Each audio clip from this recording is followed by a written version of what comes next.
Hey everyone, it's Ian. I'm just popping in here with an introduction to an introduction. Now, if that sounds strange, it's because it is kind of. Now, a few weeks ago, as you might have seen, Bryan Martinez of the Giallo Room and I had the once in a lifetime opportunity to interview Giallo director extraordinaire Sergio Martino when he was in Chicago for a special engagement showing two of his classic Giallo films, Torso and The Strange Vice of Mrs. Ward, at the historic Music Box Theater. Now, Brian and I sat down with the maestro for what was supposed to be a half-hour conversation. It went to about an hour. Now, that brings us to the subject of this introduction.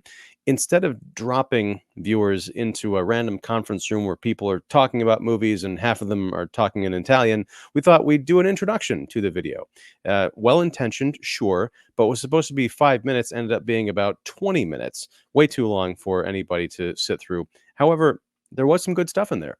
So I cut down the conversation to 5 minutes and added some montagey kind of stuff, which you can see in the interview, which will be linked below, along with the full Accademia Giallo playlist, which, if you haven't been keeping up with our monthly or at least semi-regular deep dives into the world of Italian thrillers, definitely check that out. But yeah, Brian and I talked about the experience of meeting Sergio Martino. We talked about his movies, what they meant to us.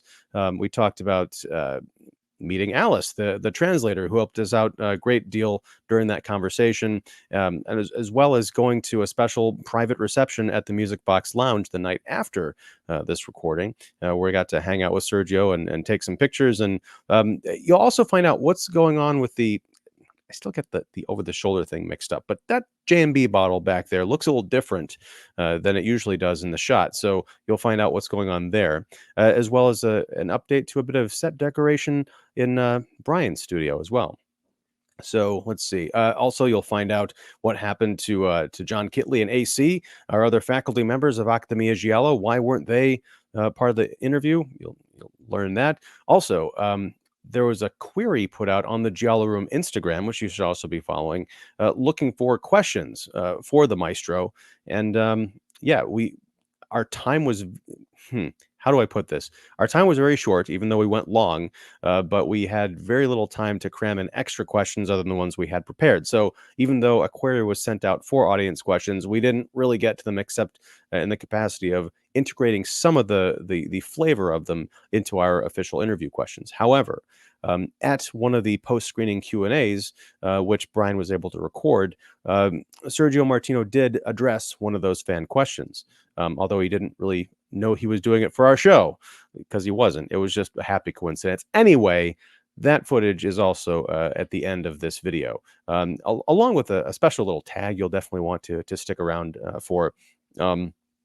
What else? Nothing else, really. I don't want to make this long because the whole point of this is to trim out the fat. So without further ado, please enjoy the introduction to the interview with Sergio Martino, which, again, if you haven't checked it out, please do. Links down below.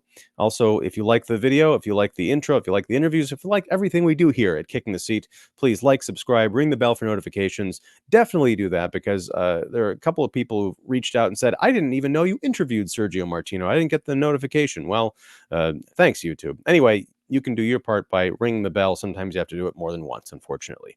But yeah, so I'm going to get out of here. There'll be more content coming up from Kicking the Seat. And until next time, whenever that is, whatever that is, thanks very much and take care. Brian, I said we were going to do every other month for Accademia Giallo going forward You because, sure did. just too much on everybody's plate, right? Right, right. Well, that was a week ago, give or take, and we're already back. But this is And here not, we are. yeah, but it's not an official episode. This is more of a Accademia Giallo guest lecture, if you Mm, will, yeah. because, and you were there, so I was going to say, as you may know, but you know for sure, January 23rd and 24th, the Music Box Theater here in the lovely windy city of Chicago, Illinois, USA, uh, had another installment of their January Giallo series. They were closing it out for 2024 with a very special guest appearance, an in-person guest appearance for 2 nights with a director that we've talked about a lot on this series, Mr. Sergio Martino. director of Torso and The Strange Vice of Mrs. Ward and All the Colors of the Dark and numerous other films, The Case of the Scorpion's Tail, which we talked about. Wait, Yes. Brian, why'd you move out of the way of your Torso poster? And what is that? Did someone graffiti that poster? There's Oh yeah. ink on it. What Oh happened? yes. That's Mr. Martino's autograph right there. Wow. That's crazy. You know, it's even crazier. That bottle of J&B Scotch over this shoulder, it's in a weird case. It's like a cherry red case right now, and it's got ink on it too. I don't know what happened last week. Yeah, Anyway, like for viewers of the show, right? Like for eagle-eye viewers that always spot the J&B like over your shoulder, it looks a little different these days. So yeah. yes, there may be more cause for eagle-eyedness later tonight for those watching this entire video, for which this is a mere introduction. So we're going to get right to it. January Giallo closed out with a very special presentation. The kind folks at the Music Box Theater were gracious enough to allow Brian and I, within mere inches of the Maestro, to sit Yes. down for what was supposed to be a half-hour conversation, ended up being nearly an hour, talking about his career, his opinions on the genre, his definition of the giallo genre, and many, many other things. The Maestro he lives in Rome. He is a full-blooded Italian. So we had the assistance of an interpreter named Alice Pistono, the very lovely and talented scientist slash linguist slash just all-around multi-hyphenate. I'll have links to her stuff down below, along with Super a impressive. photographer named Gabriel Gerfoletti, who was taking pictures throughout both nights of the event, and we'll have his information below too. Some of the pictures you may actually see in the montage that could be playing right now as you're listening to this. Yeah, it was a great reception, and the Accademia Giallo crew was represented. I was there, you were Yep. there. John Kitley somehow managed to show up at this reception. He wasn't even invited. No, it was great to everyone there. Everyone except AC. He couldn't make it, Yeah. unfortunately. And Blake is on the East Coast, so that wouldn't Right. work out. But Right. it was a cool opportunity for all of us to get together. Those who were able to attend, and yeah, just kind of pay homage to, And again, a director that we've talked about. He's the second most, I think, after Argento, yeah. director we've discussed on the show. And not to mention, like John is somebody who's followed Martino's career for a long time. So like just to have him there too, like sometimes people like when you're doing these things, right? Like these, I think they're important, like in terms of podcasts or shows and whatnot. Just promoting all these amazing filmmakers that I want to like I hesitate when I say like pedestrians because like I think it takes a special fan to really like things like Italian giallo or just Italian cinema in period. Um, but the fact that he was there and we were there, like we were doing our thing and he was there, and then we all just sat together and watched a couple of Martino movies. Like I think that's just great, and it serves to an amazing Chicago like cinema culture because like where else could you do that? Like I think he traveled out to L.A. and then came out to Chicago from Italy. So Martino, not John Kitley. You're right. talking about. Although who knows? Because I think he's traveling to a convention next week. For Christ's sake, so he's Of always course he traveling is. too. Yeah. Yeah. But no, it was great being represented by part of the Accademia Giallo faculty. So But essentially, we sat down with the Maestro in a conference room in the Music Box Theater offices. We had carte blanche to ask him anything we wanted, and Brian and I certainly did. So you're going to see this interview pretty much the way that we experienced it. It's not going to be subtitled. It's going to be very lightly edited, just taking out a couple of like interruptions and things like that. But what I'm going to do to make it easy for folks, because there was a lot of talking in Italian, and then a lot of very exuberant interpretation of that, kind of like hand gestures and stories, and it was wonderful. But I'm going to put timestamps down in the description, so you'll see the questions that we asked, and then a timestamp to Martino's answers in Italian, and then Alice's interpretations of those in English, just in case you want to scrub through and get to the good stuff, or if you want to kick back and just watch what happened, because it was a very lively, fun and informative, as they say, interview. Now, Bryan, as a literal lifelong Martino fan, what was it like for you to be part of this? As I mentioned before we started recording, I was having an out of body experience, just trying to Yeah. make sure everything went right. So you were actually there for the interview. How'd it go? Well, first and foremost, like I'm just so honored that you chose. You could have chosen any of the faculty from Accademia Giallo, and you chose me, little old me. You know, now, I mean, never mind that. You know, all the colors of the dark.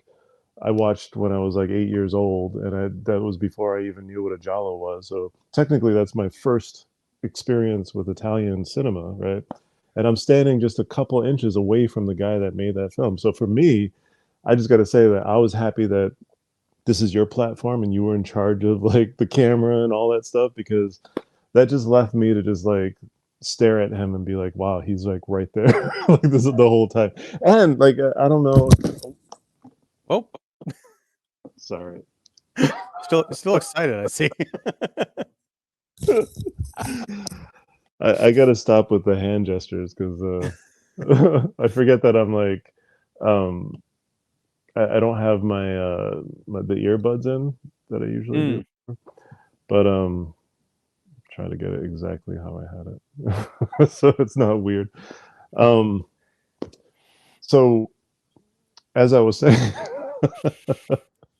which sucks because like that was such a nice little but trying to so real quick, like I don't know if you even plan to mention this, but he kind of dropped a little bit of a news scoop. Like I after we did this thing, I went home and I was like, oh yeah, like he mentioned this thing.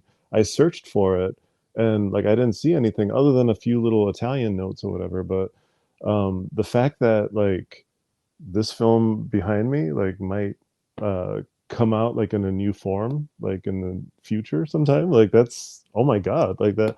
I didn't hear anything prior to this interview regarding that. So you know, I don't know if that constitutes a news scoop or you know, bombshell or whatever, but I goddamn. You know? we'll let the audience decide and do some extra credit digging if they want. Um, yeah, it was definitely news to both of us. So I'm not sure. I don't want to jinx anything. Right. Although, given the state of, I'll just say it, remakes nowadays, I'm kind of scared. But who knows? Maybe it'll be awesome. Um, but let's see. What else can we talk about? Oh, there was the maestro was drinking water during this interview, and Mm, you might have stolen a little souvenir. Not stolen, because he had to leave in a very big hurry because we went over time and he had to go introduce Torso that night. But yeah, what do you got there? I saw something on your desk earlier. What? this is the maestro's cup, like, which is funny because you know, you have it. I'm not sure if you have this little part in there where Ryan comes in with a bottle of water, and then Sergio himself asks for like a glass or something, just to, you know, like that he's Italian, so it's got to be nice and regal, right?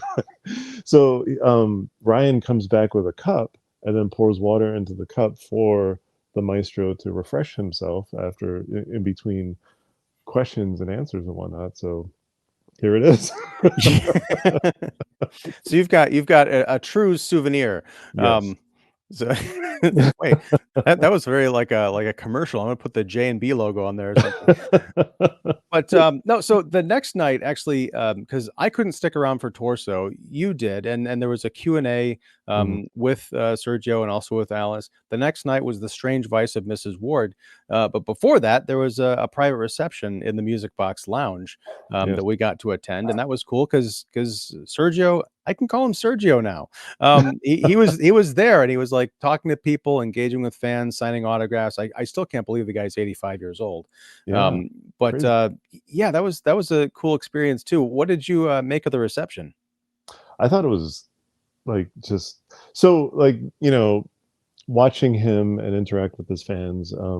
There's I saw one part of it where a fan was talking about his experience with you know, Sergio's films, and I didn't quite know if like he was like, I heard that Mr. Martino understands more than he can speak, right?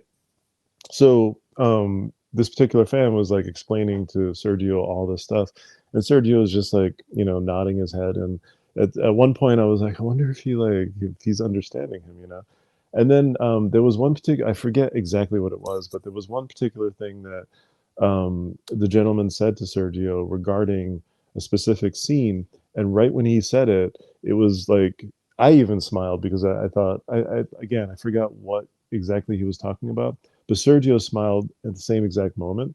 So I was like, okay, like maybe he does like understand what he's saying and whatnot. Um, so it was nice to see. Like I think Alice, the interpreter, did such an amazing service to the entire event, because I don't think without her, she was very precise. Like when you watch the interview, she's just on it, man. Like she knows the verbiage, she knows exactly what he's alluding to. Like there's certain things that you'll see in the interview where like he there's like a very Italian connotation to what he's saying. So unless you're Italian, you don't quite get the humor of it. And Alice is right there to provide that particular piece of information. So like I think she just got it. Like she was like a scientist, I believe, Yeah. but an amazing interpreter too. So if she ever like, feels like switching careers or whatever, there's an amazing career waiting for her as an interpreter. So I thought the lounge, the whole reception was just like first of all, he's there for Q&A, right? And then second of all, he's like there hanging out with the rest of us, like in the lounge. So it was like, wow, like this guy, he made like Strange Vice of Mrs. Ward. He made All the Colors of the Dark, which is like one of my favorite films of all time, and he's just hanging out here in the lounge. So it was amazing. All of it was great. Yeah, and this is something that there's a little bit of this that's in the interview towards the beginning. I almost felt like a faux pas, and a little bit also relates to when you and I first went out to meet him and Hmm. Alice in the reception area, or I guess the vestibule before the interview. He had asked one of the music box staff. He said, "Are there people there at the theater, like a Mm, couple doors down?" And he said, "Yeah." And then he asked again, and it became clear that he was wondering if anybody had shown up. right. And it struck me then. It also struck me during the interview because I made some kind of a remark about his him being a famous and influential filmmaker with fans worldwide. And he said, "Well, not in Italy." Yeah. I felt bad because it seems even though he spent decades making so many films in so many different genres, that are still beloved and respected today, and he has people showing up, in a country that is not his own, almost selling out these screenings. Mm-hmm. That I just it's one of those things where he's a tremendous artist who doesn't quite understand how much he is appreciated by his devotees. So I'm Very. glad that we were able to have this conversation with him. I'm glad that we're able to share this with the fans of Accademia Giallo, Hmm. because it was much of an education for me and you, I think, as it was for him. No, he was the one who's teaching us. I don't know what I'm rambling, Brian. We gotta wrap this intro up. Um, sorry, I will say that you had posted on the Giallo Room Hmm. Instagram some Hmm. queries for questions a couple weeks before the interview. And we Yes. didn't get to them because we were very pressed for time. Even though the interview went way long, we had no clocks in the room, so we had no idea what time it was or when the movie was supposed to start. It was all kind of a mess, but it was a great. Yeah, I should say that like if you're the viewer and you're about to watch this interview, you can see like it's a stark room. There's no clocks anywhere. That's like it's literally I feel like it's just a conference like room for when they want to program stuff for the theater. So there's no real there's nothing in that room really. So The only clocks we had were on our phones that were recording that we're the interview recording. that were across the table. But I do want to say that during the Strange Vice of Mrs. Ward post-screening Q&A, a fan did ask about his Martino's influences and his favorite gialli. So I am going to include that after the interview. So stick around for that, especially if you're the one who asked the question. You might be interested to know the answer. But yeah, again, thanks so much to the Music Box. Thanks so much to Alice, to Gabrielle, to everybody who made this event possible, to Sergio Martino for making these amazing films and agreeing to talk to us. And thank you, Bryan, as well for Oh, being my wingman, for helping me thank you. set up, break down, uh, ask questions, help me write the questions. I couldn't have done this without you, and it was a It was a supreme dream. It pleasure. was like for you to ask me, right? Like I'm just the dude that, edits the Giallo Room or whatever and loves these films. So it was just an opportunity for me to help in on your platform in terms of like getting somebody whom I feel like you saying that, right? Like the maestro's asking if like there's anybody that showed up to his film. Like that's like God. To me, it's sad because it's like like first and foremost, it was a packed theater, both nights, and everybody had fun. Like watching the film, because sometimes you feel like are they going to make fun of certain scenes because this is an older movie and this is a younger crowd, but the scene where Susie Kendall is trying to retrieve the key, it went off perfectly in that theater. There was like a gasp where it needed to be, and then a reaction when it needed to be. So like Sergio has nothing to worry about in terms of his fandom. And I was along for the ride, and I thank you so much for allowing me to be there. And I'm bringing with me in that room the Giallo room and everybody that loves these films, and loves Sergio Martino. So I couldn't be any happier and fortunate that you asked me. So thank you. Well, well, you're welcome. And I think that was a great way to transition us into the actual conversation. So, Bryan Martinez of the Giallo Room and Accademia Giallo, which will be back next month Yep. with something. I'm not sure what we're talking about. I can't recall. But thank you very much again. If you like this interview after you're done watching it, please like, subscribe, share it with your friends. This was a very rare opportunity because Martino doesn't make it back to the Right. States that often. I don't think he'd been in Chicago in several decades. Right. So yeah, this is a pretty big opportunity to learn from one of the best to ever do it. So thank you very much, Bryan. Thank you, everyone out there who supported the show. And let's take it away with the maestro, Sergio Martino. And finally, Sergio, to wrap up January Giallo at the Music Box 2024, what is your favorite Giallo? Yes. Both. Film Hitchcock is also now is fantastic. Hitchcock's movies are particularly fantastic nowadays still. My feeling sono straordinari sotto tanti aspetti.